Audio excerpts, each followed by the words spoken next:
Oh, yes. It is goodbye to the Dallas Cowboys. The Philadelphia Eagles are on to bigger and better things. Welcome, everybody, to a Thanksgiving edition of the Glockcast, sponsored by Gladiator Custom Mouthguards. I'm riding solo today, but as you can tell by the tone of my voice, I am fired up. The Eagles are 9-1. Are you kidding me? Who would have thought it going into Thanksgiving weekend, the Eagles at 9-1? MouthpieceSportsTalk.com is also hitting its stride. A record amount of posts last week during Dallas week, and we're coming right back at you this week. We had a record number of hits, and we are only getting better. Big day today. We'll do some Thanksgiving Day selections. We'll get into the power rankings. But let's start with the best team in the NFL, the Philadelphia Eagles. All right, Dallas is done. All right, they're done. I don't want to hear about the Cowboys anymore. Dak is done. He is eliminated from the Wentz report. The debate is over. Dak is a good quarterback, yes. I've never said that Dak wasn't a good quarterback. He is. He's just a middle-of-the-road quarterback. He's like the 11th or 12th best quarterback. Carson Wentz is like the second best quarterback, okay? And that was always his potential. And Dak's potential was always like highest like 8. And you saw that Sunday night. Now, if anybody wants to debate this any further, they're going to have to wait till next year because Dak is eliminated from the Wentz report, and I just don't want to hear it any longer. So, with an elimination, we have to add somebody. I'm going to add Tom Brady into the Wentz report. I know there's a huge accolade for Brady that he's going to get into the Wentz report, because it's a two-man race for league MVP, all right? The Vegas odds, Brady minus 160, Wentz plus 170. But we'll see. We're going to track it the rest of the way, and we're going to see. We'll look at it each week. We'll see. We'll track it. We do the updated Vegas odds every week, so we'll keep track of it. Obviously, I'm biased. I want Wentz to win the MVP, but we'll unbiasedly track it each week, along with 1999 Peyton Manning. But Dak is out. The division is wrapped up before Thanksgiving. Jerry Jones, that has to hurt. But again, I'm done with the Dallas Cowboys. That is it. The last mention of the Dallas Cowboys this season on the Glockcast, barring something ridiculous. All right, Doug Peterson. Is he getting enough credit right now? Honestly, I know people were down on Doug before the season. Not us, not here on the Glockcast. We talked about Doug Peterson in the 5th episode of the Glockcast after the Kansas City loss, and we went over every coach in the NFL, every one of them, and we took Doug over about 80% of those coaches, and it's working out pretty well. But Doug has to be the coach of the year, right or wrong? 4 straight games of 30 or more points, all right? 34, 33, 51, 37. The Eagles are number 1 in the NFL, averaging 32 points per game. The genius over there in Los Angeles, he's not averaging 32 points a game. Peterson is. All right, they're 3rd in yards per game, 377.6. They beat the Cowboys 30-0 in the second half without a kicker, for God's sake. Without a kicker. Doug Peterson was like a mad scientist in the second half. But he's not alone. Jim Schwartz, he'll be a head coach next year for sure. All right, we're going to lose Schwartz, unfortunately. But hopefully he brings us a Super Bowl before he gets out of here, or before he goes to Chicago or New York or wherever he's going to go. Now, I was down on Schwartz last year. I was. But he has been absolutely fantastic this season. What a job he's done with the secondary. Think about last year with Leotis McKelvin and Nolan Carroll. He gets a whole new group of guys this year, and it's like lights out. How about the secondary? Patrick Robinson, career renaissance. He is awesome. I love watching him play. He's going to get paid next year, and he deserves it. Ronald Darby, welcome back. Led the team in tackles on Sunday. And then Jalen Mills looks like, honestly, an all-pro. He was a 7th-round pick. Kudos to Roseman, too, for that. I mean, they're giving up 18.8 points per game. Again, they're averaging 32. That's a 13.2 differential, top in the league. They're the number 1 rush defense in the league. 71 yards per game they're giving up. Now, they have the lowest attempts against them, 193. But, again, Doug and Jim working hand in hand. When you're down by 20, you can't run the football. You got to throw. Plays right into Schwartz's hand. The Eagles are averaging 144.6 yards a game on the ground. Ajayi, Clement, Blunt. Who wants to see that group in the playoffs in the snow in Lincoln Financial Field? Anybody? Raise your hand, because I don't think you do. LeGarrette Blount is nasty. Clement is going to be a backup NFL running back at worst. Very good backup at worst. And Ajayi, I mean, the Eagles got their guy of the future. With that being said, a few things about this week's game. All right. Now I want to promote something. We have a Q&A again this week coming up. It will be posted Friday. Eat your turkey on Thursday.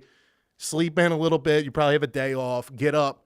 Log on to mouthpiecesportstalk.com or check us on Facebook or Twitter or Instagram now. Check out the Q&A. It's with thebearsblog.com. Jeff Hughes gave us some great insight. It'll be posted Friday morning, 9 a.m. I have one question for you guys out there. Is this a trap game? Now, hear me out for a second before you're like, Glock, you're an idiot. You don't know what you're talking about.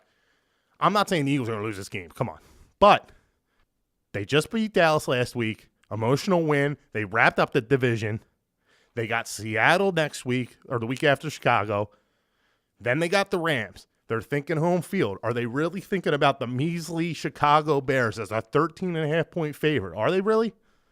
I mean, again, I don't see them losing, but it's a holiday weekend. They're the best team in the league. You know, I don't know. You tell me, because I'm asking the question. I'm just putting the question out there. We saw what happened with Andy Reid and the Chiefs last week. The Giants beat them, and nobody saw that coming. I'm just throwing it out there. I'm not trying to get everybody worried. I'm not even saying the Eagles are going to lose, but these are the type of games that worry me. This typical sandwich game right in between Dallas and Seattle. The crappy Bears that nobody wants to play on a holiday weekend. Just saying. But right now, it's all about a home field advantage, right? Full steam ahead. There's one goal in mind now. There has to be at 9-1. You don't get this opportunity too much. I've been saying it for 3 weeks now. Rodgers has one Super Bowl ring. Breeze has one Super Bowl ring. Cam Newton hasn't been back since. Matt Ryan hasn't been back since. We'll talk about those teams in a second. But this is the time. This has to be the time. 9-1, who knows if you'll ever get back to 9-1. I mean, it's been since 2004. It's full steam ahead, and it's all about home field advantage. It really is. Now, speaking of home field advantage, let's look at some of these schedules here. We got the Vikings, all right? They're the 2 seed right now in the NFC. They're at the Lions on Thanksgiving, at the Falcons, at the Panthers, versus the Bengals, at Green Bay, versus the Bears. Now, I don't know about Thursday. Thursday's a tough game. Lions always play well on Thanksgiving. You know, I'm kind of leaning towards the Lions in that game. I got to be honest with you. Then they go to the Falcons. The Falcons are hot. That could be another loss. And then I could see them wanting to change quarterbacks and this and that. So I got to be honest with you. I'm not that scared of the Vikings right now. I'm not. Come hate me, Vikings fans. I'm just not scared of Case Keenum. If you want to hand me the Minnesota Vikings in Philly in the NFC Championship game, be my guest, please. I'm actually on, you don't even see this, I'm on 2 knees right now begging God for that. I am. That's the way I'm thinking right now. Now let's go to the Saints. They're at the Rams this weekend. That's a big game. We could use the Rams here in that one.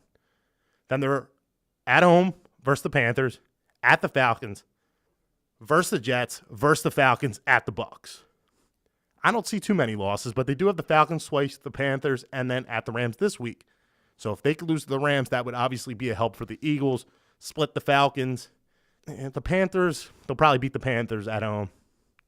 Jets and Bucs, thanks for participating. So they got 2 easy ones there.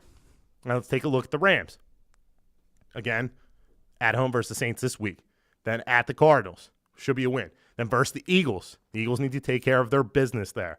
Then the Rams go to Seattle, at the Titans. You know, I don't know. The Rams could be looking at, they got 4 really tough ones there. And I don't know about the Rams yet. The jury's still out on them. Now you got a team that's hot, the Panthers. And they got a good schedule. Matt Hudson loves them. He'll be up in a second. At the Jets, win. At the Saints, loss. Versus the Vikings, win. Versus Green Bay, win. Versus the Bucs, win. And at that point, it probably don't even matter. They're in the playoffs. They got a pretty easy schedule. Atlanta, let's look at them. They're hot now. Big win against Seattle. Versus the Bucs, versus the Vikings, versus the Saints. 3 straight home games for Atlanta. Then at the Bucs, at the Saints, versus the Panthers. I mean, how many losses are we going to see there? That would be one team I'd be a little afraid of is Atlanta. I know I've been hating on them all year, but they do have a pedigree. I'd rather play a Case Keenum type or a Rams team that doesn't have a pedigree. Then we go to Seattle, who I think they're almost They're going to have to win the division probably again. We'll see what Matt has to say. At the 49ers win versus the Eagles. Again, the Eagles have to take care of their business. At the Jaguars versus the Rams. At the Cowboys versus the Cardinals. We'll see. Tough schedule. But we're talking about home field. We're talking about the top teams in the league. Let's bring in the aforementioned Matty Hudson all the way from Arizona. Matty, happy Thanksgiving, buddy. Happy Thanksgiving, Bri. How are we? Good, man. Good. And I want to talk right out of the chute, power rankings. I need to hear your top 5 teams and why. Absolutely. Obviously, this should come as no shock to anyone. Eagles coming in at number 1. Everything you said in the beginning of the show is spot on. We are going to lose Schwartz, but hopefully we will get that Super Bowl. Wentz playing out of his mind right there for the MVP race. Doug is coach. To me, he's coach of the year. I agree with you. He's absolutely got to be the coach of the year. First of all, who saw this coming? They're 9-1, Matty. 9-1, buddy.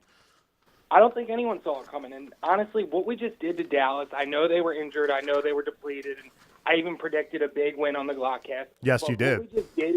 What we did in that second half, 30-0 in the second half on the road against a divisional opponent, that's what Super Bowl teams do. So, for me, no doubt, Eagles, number 1. How beautiful was that second half, too? Wentz was just a machine in the second half. Absolutely glorious. And you know what? Every quarterback has some down moments. The sign of a good quarterback is coming back in the second half and absolutely dominating and asserting yourself as the true league MVP. Right or wrong? Absolutely. So let me hear these top 5. I got to hear them. I'm dying for them. I know I read the power rankings, but everybody else has got to hear. Number 2, we got the Patriots. Tom Brady's right there in the MVP race. The dude's a freaking robot or an alien. He's not a human being, so it doesn't matter who they play. They keep winning. Brady gets older and Brady gets better.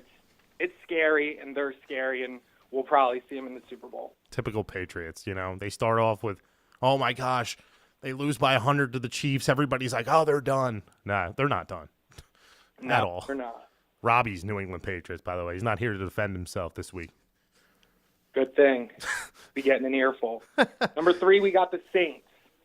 That 0-2 start, nobody even remembers that 0-2 start. They're tied with the Eagles for 8 in a row. Dude, they got their foot on the gas pedal, and they're a scary team. I mean, they got that combo of Ingram and Kamara, which is hard enough to deal with, and when you do try to focus on that, Drew Brees will torch you. He's a Hall of Famer. He's a Super Bowl winner. He will absolutely torch you. You saw that. Look out for that team as well. You saw that down the stretch. When the game was on the line, it was Brees that came back and led them to victory. He's a winner, man. Coming in at 4, we got the Steelers. I took some heat for calling them the most explosive, but we saw on Thursday night, to me, they're capable of that on any given Sunday. They got the best receiver in the league. They got the best running back in the league, and they got, like the Saints, a quarterback and coach with the experience who have previously won a Super Bowl. So they're right there as well with the Patriots, with actually all other 3 teams mentioned. So look out for them. Coming in at number 5, believe it or not, the Case Keenum-led Vikings. Man, they're such. Now, I want to let you go, but what do you think of them, the Vikings? Are you in on them or not? I can't get the feel yet. I'll tell you what, I always give Rob crap for telling him it's not the future rankings, it's the current rankings. And right now they are the 5th best team. That being said, if I'm doing the future rankings, this team is not even top 8, to be honest. I need their coach to commit to that quarterback. Case Keenum's playing great, and I am sold on Case Keenum because of the way he's playing. I don't care if he does it next year. I don't care if he does it 5 years from now. Right now, he's playing out of his mind. The problem is Mike Zimmer needs to announce he is my starter moving forward, not say things after the game like, oh, it's going to be hard to take him out when Teddy's ready. Yeah, well, they did say he was going to start Thursday, but the fact that he even has to say that is a little strange to me, to be honest with you. Yeah, I think the locker room's a little bit uneasy, and I mean, I'm just not sold on them. They don't have their best players, Adam Thielen. All right, well, this is good because this is going to spark the game that we're going to play today, and it's called Would You Rather. I know people do this, I'm sure, all the time on all those shows where they're screaming back and forth at each other, but your power ranking sparked this for me because there is some questions as far as the Eagles and home field and who would you rather play and who scares you. So I want to run some by you. So we'll start with the Vikings. This is an NFC title. Would you rather play the Vikings in Minnesota or the Saints in Philly? That's a tough one. I think I got to go Saints in Philly. I think the Saints are the better team, but for me, I don't want to play any playoff games on the road until we play that game at the end of the season in Minnesota. Man, I see. You know what, dude? I'd rather take my chances in Minnesota against Keenum and Zimmer than play Breeze and Peyton, even though it's at the link. I might be crazy. I might be right for that one, but I'd rather play Minnesota in Minnesota than Saints at home. But I have no problem with the Saints playing the Saints at home, obviously. No problem with it. But if I had to pick, would I rather? I'd rather play Minnesota. I would. That's a scary defense at home. It is. Scary It is. It is. But I don't know. I'll take my chances. All right, here's another one. Would you rather play the Falcons or Panthers in the playoffs? Woo.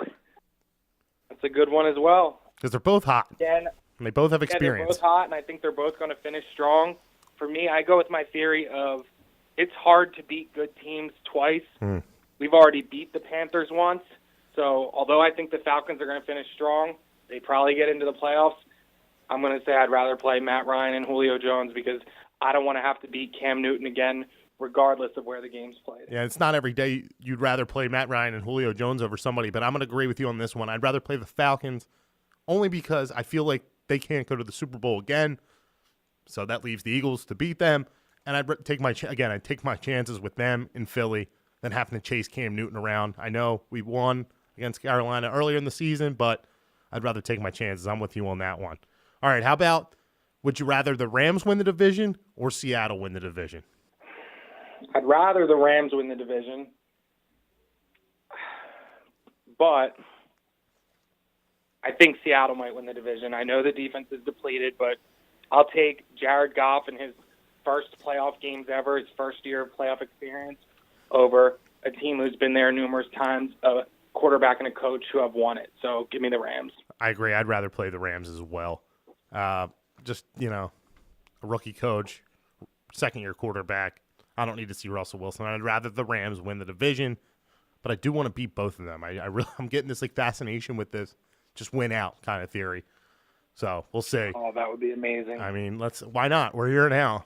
Okay, now let's get ahead of ourselves a little bit. Would you rather play the Patriots in the Super Bowl or the Steelers in the Super Bowl? Oh, boy. For me, Steelers are unbelievably scary with those two players. I still think we have a better shot at beating the Steelers. Give me the Patriots. I've been talking about it. I'm a grudge holder. I don't let things go, and I'm not over Spygate. We should have won the Super Bowl in 2004. They cheated. It's the same quarterback. It's the same coach, and we need to get our revenge. Let Brady pass the torch to Wentz. Give me the Patriots in the Super Bowl because it will taste so sweet when we beat them. It would taste sweet. Now, here I would rather play the Steelers because I know we would win for sure, but I'd rather play the Patriots because that would be more honorable to beat them. It would be better to get revenge. And then in the event that you did lose to the Steelers, I would never want to hear those rat Steeler fans for the rest of my life saying we beat you in the Super Bowl. If I was going to lose the game, I'd rather lose to the Patriots. I'm just saying, because I could at least handle that. I could be like, okay, Brady, Belichick, whatever. Hopefully we'll get back. But the Steelers, I couldn't take a loss to the Steelers. It's like losing to Dallas in the NFC title game. I just couldn't take it if it happened. So, be a disaster. Not the greatest theory. Obviously, I think the Eagles would beat the Steelers. I still think they could beat the Patriots too, though. Believe me. If we get there, I'm not trying to get too far ahead of myself, but if we get there, I'll take anybody. Bring them on. I don't care who you are. This team surprised me all year. No reason why they can't surprise me in the Super Bowl. All right, let's do a couple more here. If you had to pick one, you can only have one here, though, Matt. Stuffing or mashed potatoes? Oh, I love it. I love it. Unpopular opinion, I'm not a big stuffing guy. Wow. On Thanksgiving. I know. I get roasted for it every single year, but for me, I'm going mashed potatoes all day, dude. Wow. A little bit of gravy, a little bit of butter, salt, pepper. You can even cheese it up with some bacon bits. Easy for me. Mashed potatoes, hands down. Well, I'm going to go with stuffing on that one. I don't eat stuffing all the time, but on Thanksgiving, I need a little stuffing. Pumpkin pie or apple pie for dessert? Where do goodness. you lie on that debate? That is a very, very good one. I think I'm going to have to go with apple pie. Heat it up, a little bit of ice cream. Scoop of vanilla ice cream would be nice. Yeah, I agree with you. All right, well, I'm going to get you out of here, but you were right on the money last week. I need to get your Eagles-Bears prediction and score. I'll tell you what, I know you mentioned it could be a trap game. I think Vegas is pretty good with the spread. I think it's about 13-14. Bears are going to score some points because of the run game, but Mitch Trubisky just doesn't do it for me. I think our defense is going to eat him up, and we're going to continue to score points offensively. I don't think they're overlooking this game. I think Doug's philosophy is dead on with his one game at a time approach. That's probably one of the reasons we're not coaching them, because we, or at least I, continue to get ahead of myself and I'm ready to already hoist this trophy. Sure, I got an Eagles victory, 30-17. 30-17. All right, I like it. I like it a lot. You're not worried about a trap, anything like that, though, just to be clear. No, not worried about a trap. I don't think the Bears have any shot at actually winning the game. They just put up a competitive game against Detroit, which, yes, it's a divisional game. This isn't, but I don't think the Bears stand a chance. I'm saying 30-17, and Eagles are just going to keep winning. I like it. I like it a lot. Can I get an Eagle chant before I get you out of here, or that's not possible? You could absolutely get an Eagles chant, baby. Let's go. E-A-G-L-E-S, Eagles! All right, Maddie. Happy Thanksgiving. We'll talk to you next week. Thanks for joining us. That is Matt Hudson, the Power Rankings King. He's doing a great job all year long. Every once in a while, he'll sprinkle a little outrageous article in. You got to read him. Got to follow him on Twitter. He's an outrageous follow. He'll probably roast you, though, so check him out. I like Matt's prediction. Just to go back to what I was saying before, I'm not exactly worried about a trap, but if there was a trap situation, this is it. But the Eagles are a 13.5-point favorite. Even if they win by a field goal, who cares? Just get to 10-1, get me to the West Coast, and let's start worrying about home field advantage. All right, we did talk a little bit about Thanksgiving. We talked some mashed potatoes, some stuffing. How awesome is Thanksgiving, people? It's the best holiday. It's better than Christmas for me, I think. You might call me crazy, but football, food, family, sprinkle some booze in. Thanksgiving is awesome. And what could be better than, this is what I do. I get up, I go to a football game at 10 a.m., a high school football game. Then we get done. We might stop at the bar for a little bit, have a cocktail, and then we go to dinner, and then we watch football, and then we might go out again. What could be better than that system right there? I love Thanksgiving. And speaking of Thanksgiving, we have a guest coming up who will be very busy on Thanksgiving morning.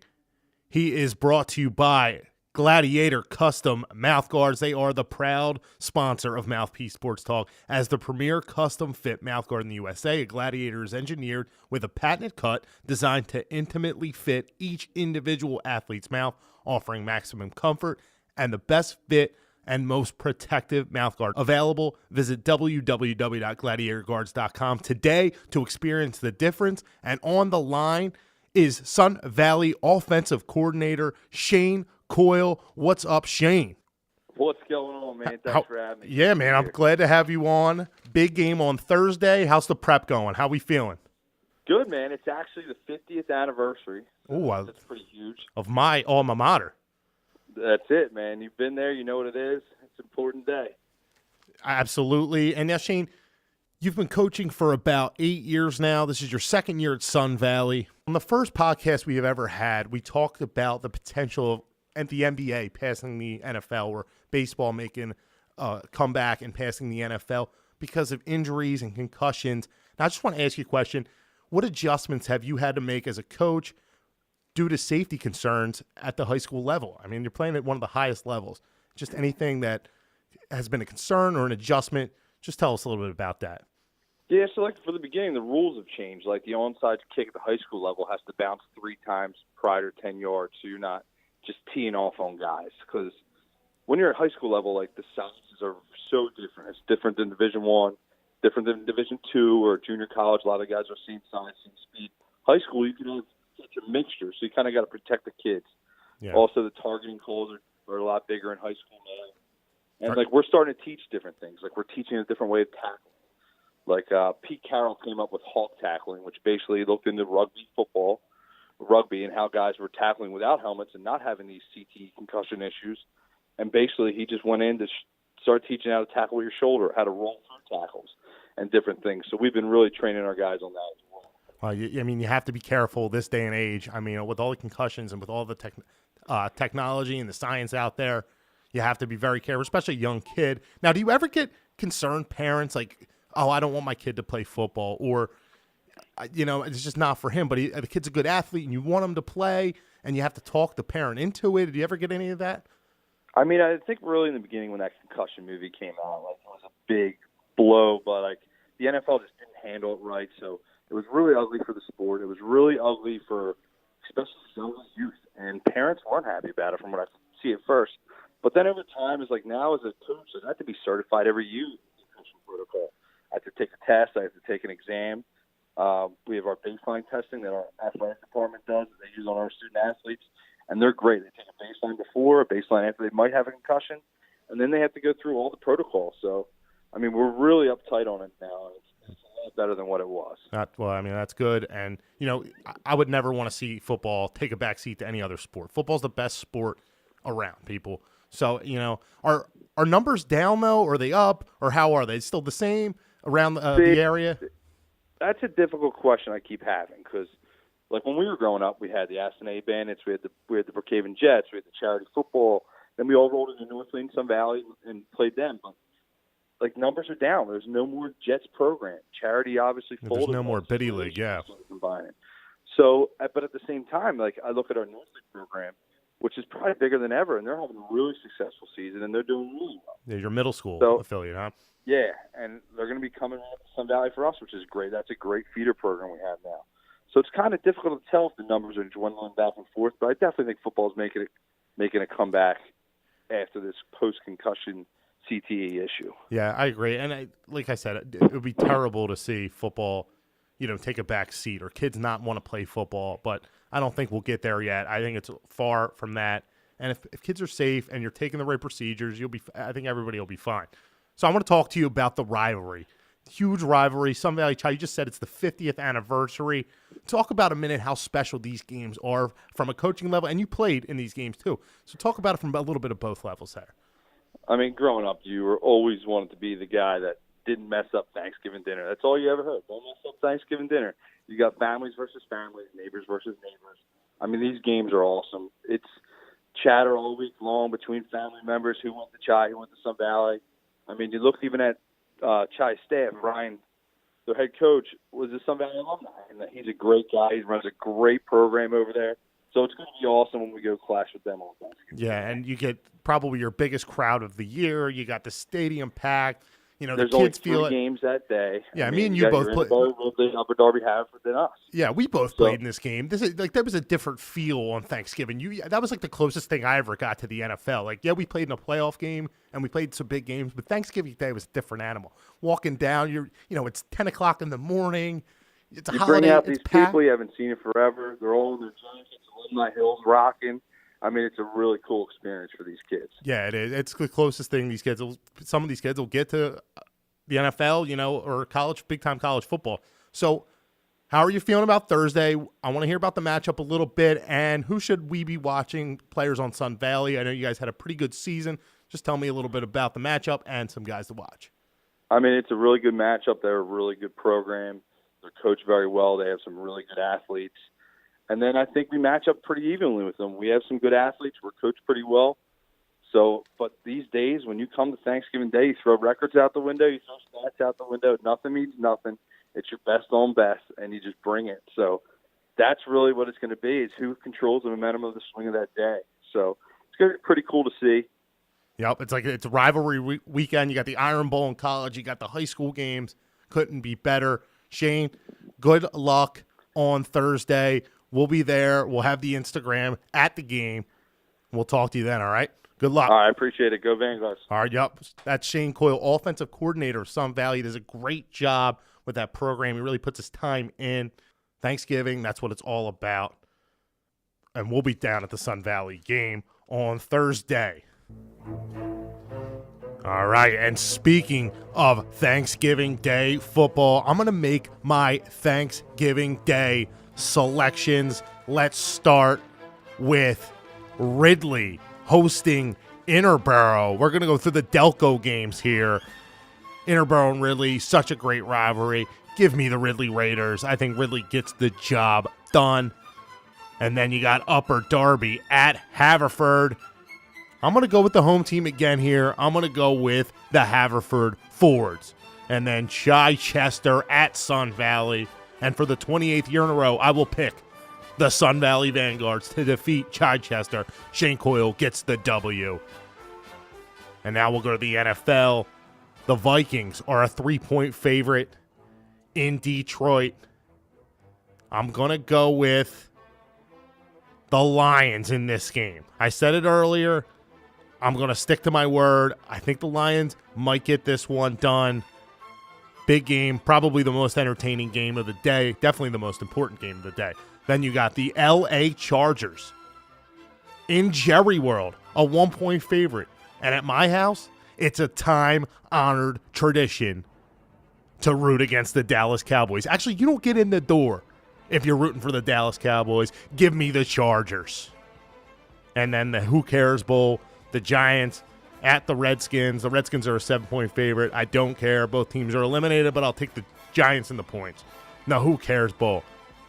All right, that's pretty much it for the Glockcast. Everybody have a wonderful Thanksgiving. We have a monster show next week. Seattle, another 8:30 game for the Eagles. We'll have Bruni in here. We'll have Rob in here. We have a monster show planned next week. Don't forget, Friday, 9 a.m., Q&A with thebearsblog.com. Jeff Hughes, game preview. Sunday, 9 a.m., game review on our YouTube channel following the game. Wentz Report, Monday. Everybody, have a wonderful Thanksgiving. Glockcast, I will talk to you next week. Go Birds.